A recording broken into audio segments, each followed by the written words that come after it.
Welcome back to the Messy Keto Kitchen. Today we are going to be making chaffles because they are all the rage right now. More specifically, we are going to make a maple bacon chaffle. So what the heck is a chaffle?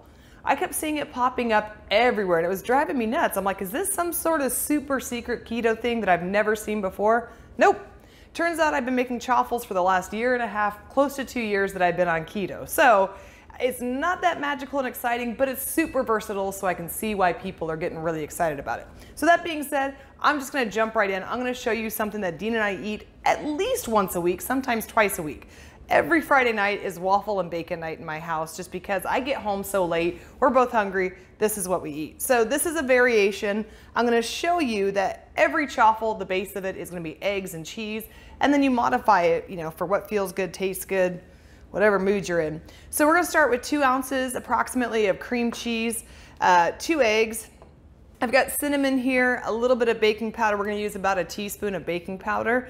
And then I have the Lakanto monk fruit extract. It's vanilla flavor. You can use whatever kind of sweetener you want to. You can do one with flavoring, without flavoring. I just like the vanilla. If you don't have a flavored one, I would add just regular vanilla to it. And then I've got 5 strips of bacon. I love bacon, so I don't go light on bacon. So our first step, we're gonna go fry this bacon. Okay, so now we're gonna go ahead and do our ingredients. So remember, I got that 2 ounces of the cream cheese, and I'm gonna do my eggs. How's your guys' day? Doing pretty good? Mine was good. It was 100 degrees here today, so, whatever.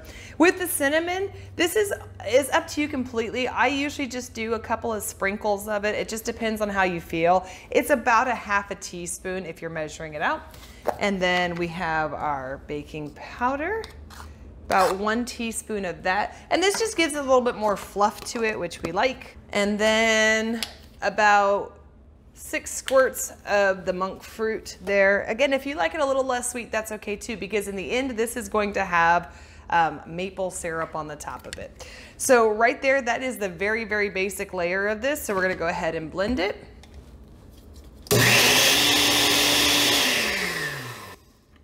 And then make sure you get all your goodness off the sides here. You don't wanna lose that goodness. So I'm going to do something so when I make these, usually I add a little bit of almond flour, but I'm going to do 1 batch without the almond flour, just so you can have see it both ways. Depending on what your carb count is, what you're looking to achieve with your carbs, you might want to omit the almond flour. It does give it a little bit more texture. It also gives it a little bit more volume as well. So we're going to do the first one without the almond flour altogether. Okay, so we made sure that our pan is nice and greased up here. So this particular one, I'm going to add my almond flour to this. So I'm going to do about 1/4 cup of the almond flour, only because the bacon's going to weigh this down just a little bit. So I'm going to do 1/4 cup of almond flour in our mix. And again, you can go plus or minus on this. It's up to you. All right, so then put that over the top there. You want to make sure it gets filled up enough to where the top of the machine is actually getting to press down really well on it. I'm just going to sprinkle my bacon on there. A couple cuts there. That's good. And then go ahead and smash it. All right, now time for the big reveal. Oh, that looks pretty damn good. I mean, pretty darn good. You're not supposed to say naughty words, right? Look at that nice thickness it gets to it. This side didn't get as thick, but probably because I didn't pour all the mixture over there. But we're gonna take that out, put it on our plate, and finish it up. All right, so this is what it looks like. I went ahead and flipped it over just so you guys can see the other side of it. So you can see the bacon's all up in there, and that is exactly what we want. So there's a couple options at this point. You could add butter, because waffles are awesome with butter. You could go without it, or you can do what I'm gonna do, put a little syrup on it. I'm using a sugar-free syrup.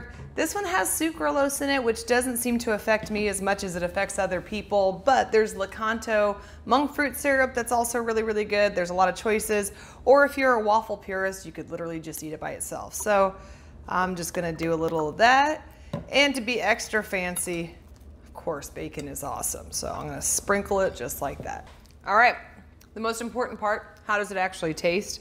From experience, I can tell you waffles or chaffles or whatever are the best with bacon. So let's see. Let's see if I can keep my job here. Oh my gosh, it's so good.